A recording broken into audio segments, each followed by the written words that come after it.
Welcome back to Canaries Walk. This week we are talking about that last-minute winner against West Brom. We've got Matty and Jacob here to do that with us. Thank you very much, of course, for joining us as well. It's great to have proper football back. We're also looking back at your best tweets from this weekend following that Josh Sargent winner, and we're also asking these guys about the Fair Play League and where did Norwich sit in it. And it'll be quite some surprising statistics to reveal as well. Plus, are you club or are you country first? It's 20 minutes of Norwich chat, and we're delighted to have you along with us. First of all, Matty, it's finally good to have some decent football back. Although, having said that, the game against West Brom perhaps couldn't be described as decent football for most of it. But was it good to have Championship football back? Let's put it that way. Very good to have Championship football, proper football in general this weekend. Not a classic, wasn't the best of games, but it's funny, isn't it? You score a last-minute winner, you keep a clean sheet, you win, you get your 3 points, and there's a few mumbles and grumbles about how we played, but actually people have been calling out for that sort of performance, at least defensive solidity, for a long time now. And then we do it, we keep a clean sheet, we nick a winner, and people still aren't happy. So that just goes to prove how fickle football fans can be, really, doesn't it? Absolutely. Jacob, who stood out for you? Well, it's easy to say Josh Sargent, but I do think Andy Cernak did put up a good fight. I think there was a lot of boos when he came off, so that goes to show that he was really good that game. But I'm going to have to give it to Josh Sargent, obviously scoring that last-minute winner, jumping right in front of the snake pit. It just doesn't get better than it, does it? Yeah, absolutely. Let's have a look at some. Roro says, I've been struggling to sleep lately, but this game helped me get a nap in. Kind of mad the goal woke me up. Off's number one fan says, lads, don't let me get excited like this. Our next game's Plymouth. But then we've got two toughies. Find points from somewhere. Jesus walked on water. Miracles do happen. And Force and Lover says 5 points off the playoffs. We couldn't. Could we? Is it going to happen, Matty, or not? No.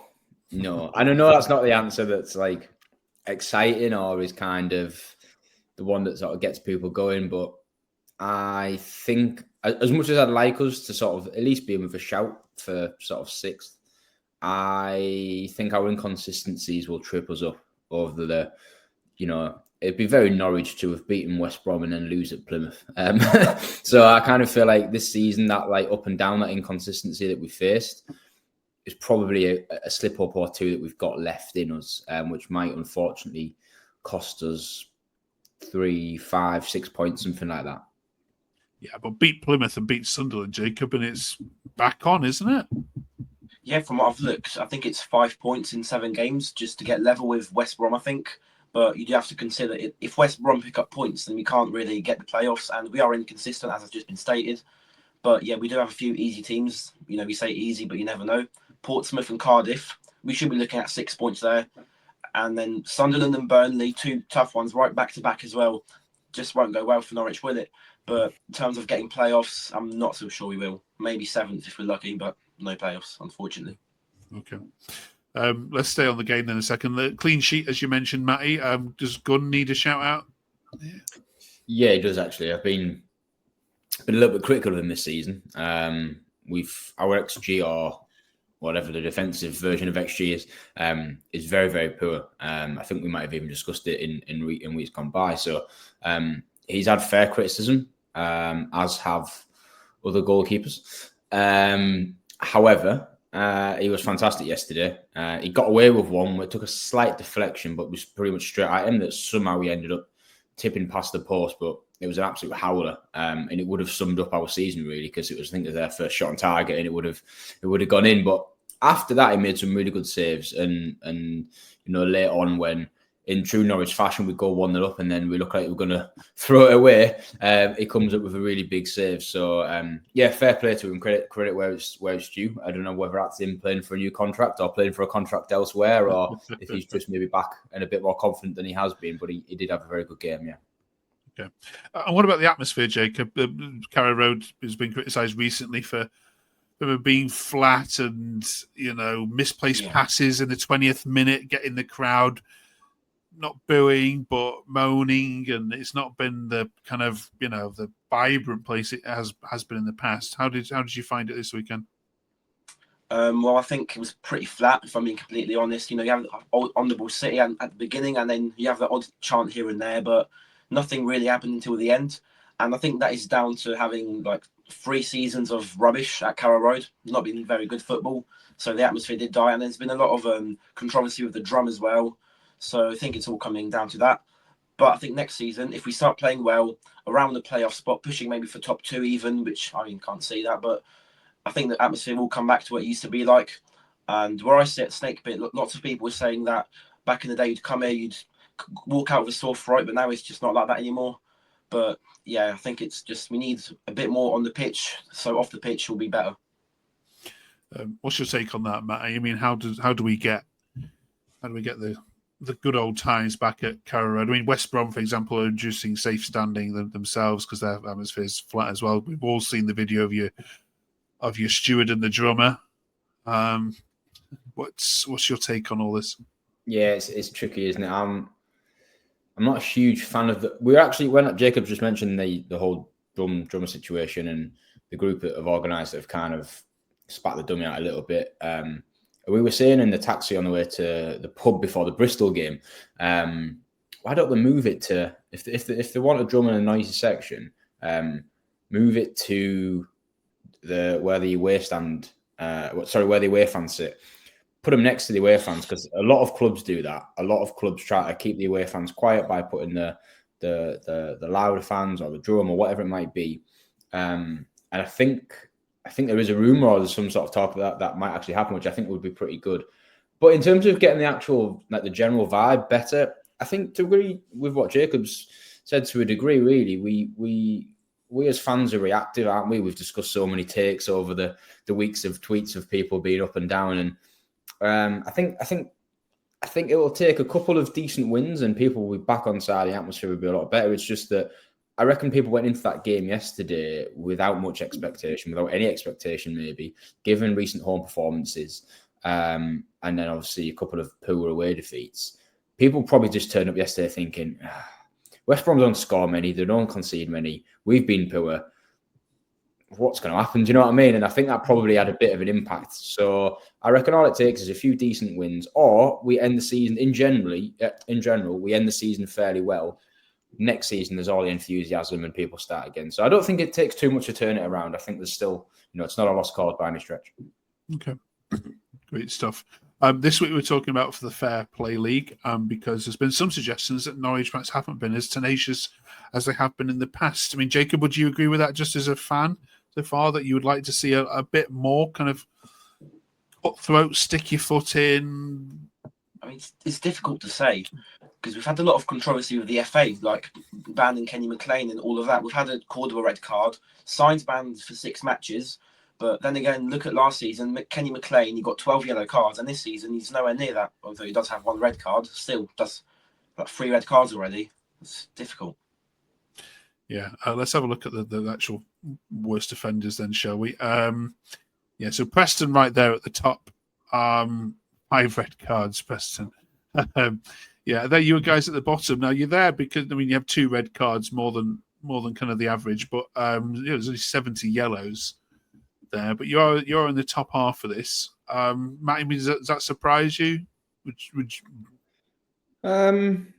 It doesn't. The yellow cards don't. I think we've still got quite a naive group of players. Fisher is always good odds for a yellow card. He likes to tackle. He likes to dive in every now and again. And then there has been, the odd bit of ill discipline, whether it's dissent or, the daft little pulling of a shirt or something like that. So it doesn't surprise me where the yellow cards are concerned.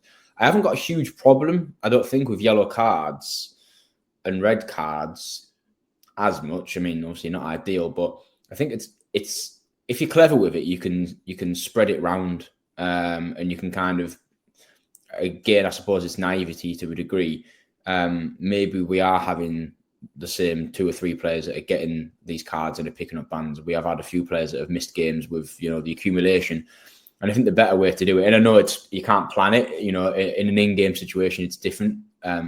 But instead of just having one or two players that are those that typically do take the yellow cards, anyone can slow the game down. Anyone can be clever and can kind of, I'm not saying we need to be nasty or we need to be a Preston. But in terms of kind of being clever and being sort of a bit more cynical, I'm all for that. We talked about it after the Watford game at the start of February, where we mastering the dark arts. And I think we've got still a way to go on that. So I'm not too concerned about the cards. I just wish we were maybe being a bit more clever in terms of how we were picking them up. Okay, good point. When we look at the players list, Jacob, inside the top 20, there isn't a single Norwich player in terms of discipline. 23 you have to go down to before you find a Norwich player. Would you have any guesses who that would be? Is your dirtiest player this year? And it's not any of the ones you've mentioned already. Oh, I'll just go Shane Duffy then. Can I say Doyle? Doyle, it is Doyle, yeah. Yeah, he's 20. Thought I'd question the spot that for a second. Yeah, he's got 10 yellow cards, young man. But yeah, so I mean, you could argue when people say Norwich are soft this season that there's a case to be made there. But yeah, we will see. Finally, this week we're also talking about club versus country, because the international break always throws up this debate. So, Jacob, as a young fan, would you rather see Norwich win the FA Cup or England win the World Cup in your lifetime? Well, I'm going to have to go for Norwich win the FA Cup, because at the end of the day, there is a big chance that I'll be there at Wembley celebrating it, and there's a low chance I'll be in the USA watching England. That's what it comes down to, really. And I've been following Norwich for quite a lot of years. And as for England, I've only been to one game, which was a friendly against Brazil. So Norwich means a much more to me than England. Okay. Matty? Yeah, I'm always club. For me to see England win something though in my lifetime, like especially, my dad's mid-60s.